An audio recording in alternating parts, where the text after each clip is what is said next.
Vidya, a young man who had fallen on hard times, sat on a park bench, staring blankly at the pigeons bustling before him. They cooed and pushed each other, keeping their distance while waiting for handouts. Vidya held a can of a loud 1.5% beer and some chips. "Won't give you any," Vidya said to the pigeons, taking a sip of beer and looking around nervously. There were no glossy friend bots nearby, those robotic enforcers that would fine or catch you for minor violations. He could relax.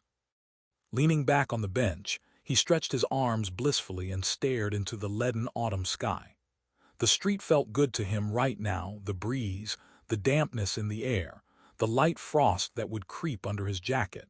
He was suffering and sinking lower. It had been half a year since Alla left him, a beautiful blonde who had studied with him for 5 courses and lived together for almost 2 years in social housing. She had gone to some arson or whatever that hot southern guy's name was. It didn't work out. "Feed the pigeons," came a hoarse old voice nearby. Vidya jumped, nearly dropping his chips, and turned to see an impressive-looking man in an expensive coat sitting next to him. "What about Mars?" Vidya swallowed and asked the birds. "Throw it to that crested one, he's the hungriest," the old man said. Vidya took out some chips, crushed them in his fingers, and threw them to the insatiable pigeons. "Beer with alcohol. I'm 24, Vidya said defiantly, extending his wrist toward the old man as if showing his age implant. But the old man didn't even glance at it, continuing to stare into the distance at the field stretching before them, descending to the cold, dark waters of the pond and the dark strip of forest beyond. The girl had left, that was that. Vidya thought the old man would start lecturing him about family ethics and beer, calling him a fool. She was probably after money. That southern guy had money and a wife back home. But the old man surprised him. "I saw you sitting alone, drinking beer in the cold, and thought maybe you're having a hard time. Sometimes a person needs to freeze alone to forget the past. But does he need that past? If she's money hungry, nothing would have worked anyway. She'd stay while things were good, then stab you in the back." Vidya smiled at this version. It caught all the bugs in his thinking. "Maybe you're right. I hadn't looked at it that way." "And you?" Vidya wasn't surprised the old man knew his name. He must have read the implant chip. "Let me introduce myself, Sergei Alexandrovich, and I'll tell you a little secret. I've had my eye on you." Vidya choked on his beer. "What?" "No, not like that," Sergei laughed. "I wanted to tell you a story. Don't rush, sit and listen. It's interesting, not too long. It happened long ago, almost 30 years ago in 2042. The Mars mission. The first Mars mission, establishing the first settlement base. You heard about that in school, right? I was there, a 40-year-old man in the crew. 2042, Mars' first dome station." A voice with an unmistakable French accent came through the helmet speaker. "Nicolas, you know I hate this, Serge." "What can you do, Serge?" The voice became mannered, slightly whiny. "Components normal. Vertical launch platform normal. Azimuth targeting, checking the numbers on the screen, deviation less than 200ths. Will correct. Crew Kalia, Dima normal." Under Nicholas's voice, Serge clicked switches and pressed buttons. He slapped the green mushroom button, the rocket shook and vibrated.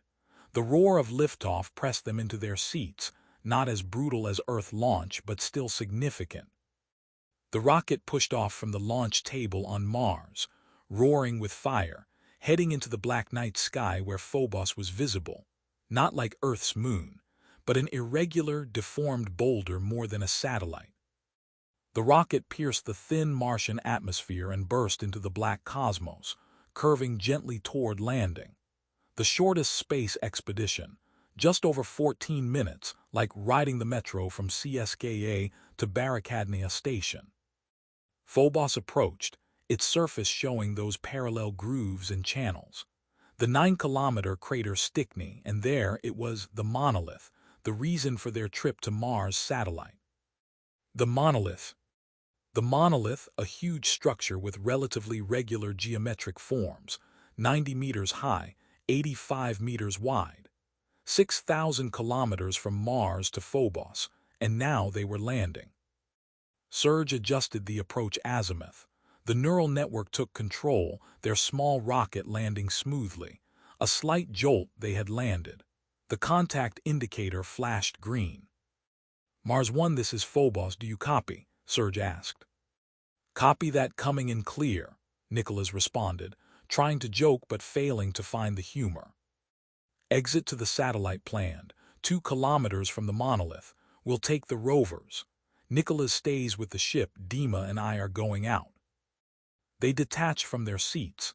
The sensation was strange, like weightlessness rather than gravity.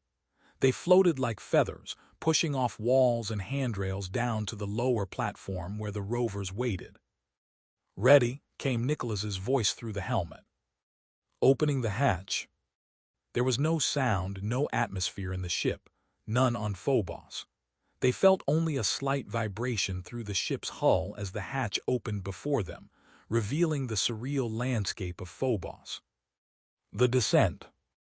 Their rovers, on magnetic tracks, sped across the regolith, leaving ridged tracks in the dust.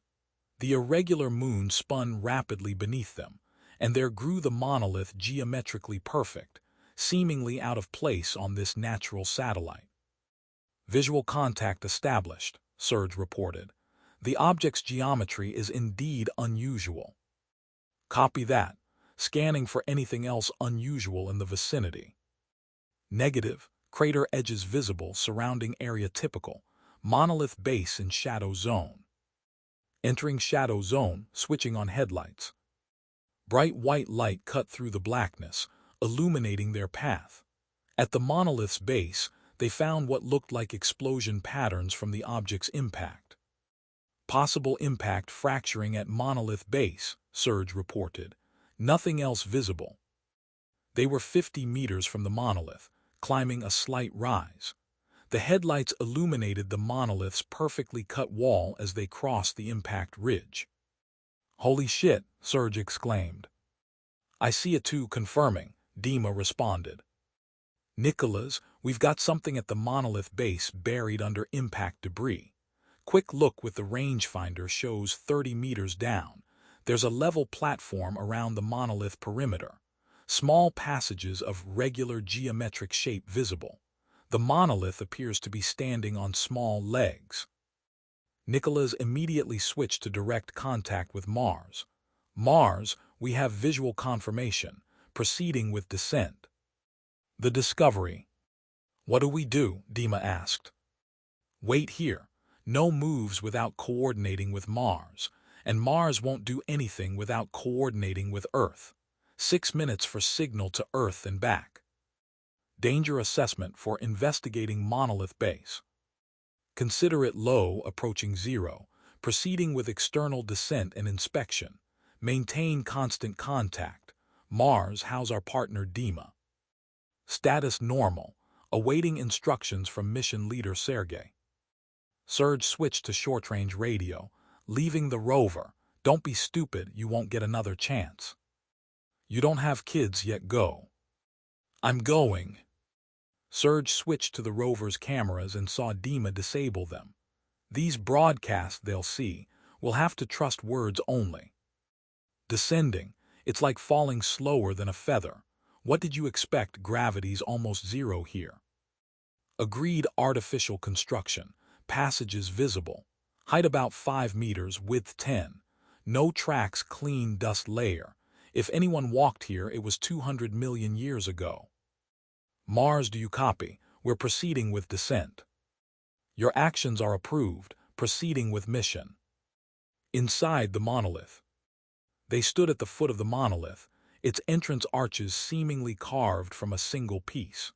Inside, their helmet lights dissolved into impenetrable darkness. Dima attached a camera to his suit. They moved quietly into the vast empty space, huge square columns in rows, and in the center, a circular pit of blackness. Descending inside, Serge reported, leaving a relay at the entrance. They spiraled down a staircase in the central shaft. Why a staircase in zero gravity? The steps were dust-covered but showed no tracks. The walls were perfectly smooth monolith stone. Dima, wait up. They entered a side passage that spiraled down with the same smooth curves, emerging onto a huge platform. Empty stone, darkness, perfect geometric lines everywhere. Surge floated above the platform, which encircled the central shaft. Approaching the edge, he expected a wall but found instead a sharp drop at a right angle. Dima, drop a relay down there. They had two paths with or without gravity. Outside, the structure was like honeycomb.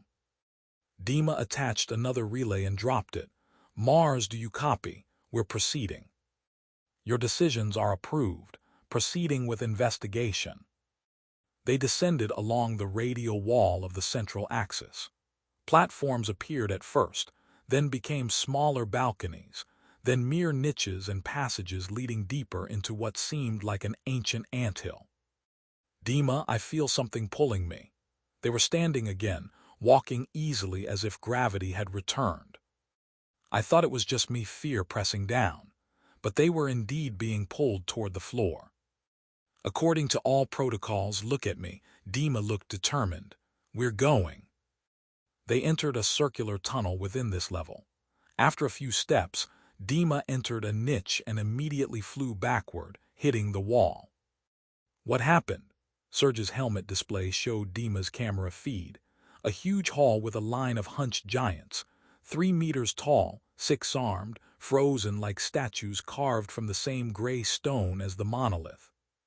The giants. Surge pushed forward, propelling himself toward the nearest giant. The surface was granular, stone-like. The head was a non-transparent sphere. The 6 arms ended in tentacles instead of fingers. All the giants were identical, as if from one assembly line. Surge pushed one gently. It rocked slowly, almost weightless despite its size. They moved through rows of these giants, hundreds, thousands disappearing into the darkness. Should we take one? Surge asked. Why not? Dima replied. It felt like they were in an ancient tomb, like the terracotta army of Chinese emperors. This monumental construction seemed to honor something, some distant civilization that wanted its name to echo through millions of years. They emerged into a huge platform at the very center of the monolith. In the center was a circular pit, a shaft running from top to bottom. Anchor here, Dima suggested. You control the rope. Surge attached an anchor and a thin cable to his belt. Keep contact. If I disappear, pull me up. The abyss. Dima nodded, placing his hand on the anchor button. Surge looked down and jumped into the shaft. He felt the pull, not fast but noticeable. It was falling with acceleration, but the cable's steady unwinding prevented him from crashing. He passed through vast halls, then it became just a shaft boring into Phobos, a wormhole. The long, tedious descent through blackness brought mounting fear. Every 5–10 seconds he called up, "Status normal," and Dima's brief normal response calmed him slightly, but the fear grew. He felt his weight increasing, as heavy as on Earth, maybe more. Dima, something's wrong, I feel heavy, like high gravity. The shaft walls suddenly opened into darkness. His helmet light reached nothing except the opening above. Dima, no response. There was nothing but silence. Then the heat hit his ears. Still no response. He looked down into the abyss, that black hole. It seemed to breathe, pulsing with darkness against darkness, rising and falling like a living thing. He felt a jerk. Dima had started the winch above. But there was no movement. The cable vibrated as if overcoming wild resistance. How much did he weigh now? What force was pulling him? That thing in the stone shell, it was trying to get into his mind, to possess him. But it couldn't. The higher he rose, the easier it became, but the fear didn't leave. When he felt the gravity releasing its grip, he fired his jet pack and shot upward, bursting out of the shaft into the halls again, to Dima waiting above. Escape. We're leaving now. they bounded away in light, short leaps, fleeing this temple of the darkness god. How long had it lurked here? How long had this unknown, all-consuming darkness circled in these tiny galactic millimeters from Earth? They rushed through the radial tunnel to the corridor leading outside. Vidya looked down. Dima wasn't there. He saw light below Dima's helmet light, and in the darkness, the hovering soul of a giant caught on a rope. "Drop it, please." But Vidya knew Dima was dead. "We'll figure it out at base." They decided not to take this thing to the ship. Better to show the video and dump the giant on the surface, or better yet, into space. As they emerged under the monolith, the radio exploded with Nicholas's voice. "Dima, Sergei, do you copy? Dima, Sergei." "We copy," Sergei responded. "We're back. Everything else later. Video records." They brought the 3-meter, 6-armed giant to the cargo bay. It remained in its stone immobility. They transmitted the archive recordings to Mars for analysis. Nicholas floated around the giant, trying to bend its limbs. "To me, this looks more functional than a statue. Maybe a robot, a living organism in some frozen state. The details are too fine for just a statue." Dima pushed Nicholas aside and set up a radioisotope analysis unit. "Let me check." He pressed the emitter against the giant's stone body. The unit hummed, transmitting vibration through the deck plates. "Dima, don't!" Sergei exclaimed. "What the hell?" Sergei laughed nervously. 400,000 years, that's impossible." At that moment the giant's soul straightened. The awakening. It unfolded, its massive arms spreading like spider legs. The tentacles that served as fingers came alive, writhing. It grew a meter taller. Its short, powerful legs straightened. One arm shot forward, grabbing Dima's body. He screamed as the giant pulled him toward its spherical, featureless head. Nicholas darted aside, firing his jetpack. One of the giant's arms reached for him, but he dodged, firing a plasma cutter across the giant's back. The creature's armor only showed a dark mark. The giant spun mechanically and grabbed Sergei around the waist, pulling him toward its head. Sergei felt it trying to penetrate his mind. In the deadly embrace, Sergei somehow freed one hand and fired the plasma cutter at the tentacles. They writhed, giving him just enough freedom to slash at the creature's head. This time the sphere cracked open, something flared inside, and the giant fell. "Nicholas, where are you going?" Sergei gasped into the radio. "Don't leave me." But something had triggered. A beacon or script had activated. The creature had identified its victim as living, intelligent human. The truth. Sergei Alexandrovich finished his story and stood heavily from the bench, limping away. Vidya wanted to jump up and run after him, to ask all the questions in his head, but he already knew the answers. Sergei had passed all this knowledge to him, removed all the blocks. The creature on Phobos was alive, a remote-controlled being managed by a central intelligence. When it left the dormant mind zone, it switched to autonomous mode. Phobos wasn't a natural satellite. It was a starship for interstellar, maybe intergalactic travel. At its center was a living black hole, an intelligence seeking new knowledge throughout the universe. It consumed intelligent beings, absorbing their minds. Sergei had seen it spread across planets, absorbing all intelligent life. He saw Mars's future, the dome settlements, the terraformed planet with its red-tinged skies like eternal sunset. But he also saw the past, when Phobos's inhabitants, sensing the approach of this cosmic horror, decided to flee. They would travel back to the dawn of humanity, blocking all receptors in their minds that allowed them to feel the mental vibrations of life itself.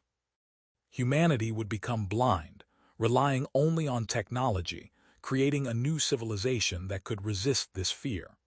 Each person poured themselves into this final effort, hurling themselves into the infinite past. But Phobos, sensing this last effort, followed, investing its power in traveling back. It didn't make it all the way. It curled up, waiting for its time to return to manifest again from the cosmic depths. One small spark of intelligence remained hidden on Phobos, waiting for a human to arrive and unlock the mental blocks. Sergei had been that human, and now he had passed this gift, this terrible knowledge, to Vidya. But Vidya couldn't use it. The knowledge was too vast, too terrible. The world of pure technology, magnetic fields, radio waves, all forms of radiation was painful to perceive directly. And yet, with this knowledge came understanding of how everything worked, how much was possible. Sergei had returned to the start of the Phobos mission, changed history, made sure the monolith would no longer interest humanity. Then he left the colonization program, became a hermit on Earth, living in remote corners away from civilization. Now he felt his own departure approaching. He had passed the gift to Vidya, who sat frozen on the bench, understanding everything but unable to move, unable to act on this terrible knowledge.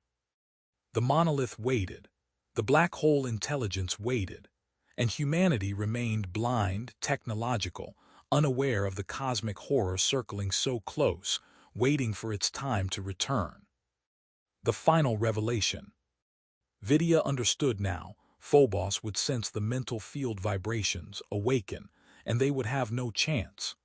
The knowledge had to be passed from life to life, through the centuries, carried by one bearer at a time. Sergei had passed this gift to him, the gift and the burden.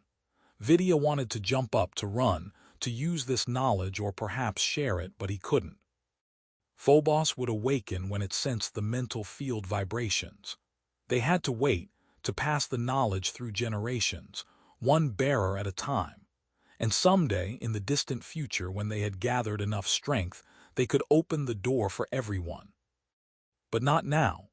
Now Vidya sat frozen on the bench, understanding everything, carrying the terrible secret of the monolith, waiting for his time to pass it to the next bearer. The cosmic horror circled above, dormant but aware, waiting for humanity to awaken to its true nature and face the ancient enemy that had hunted intelligence across the universe.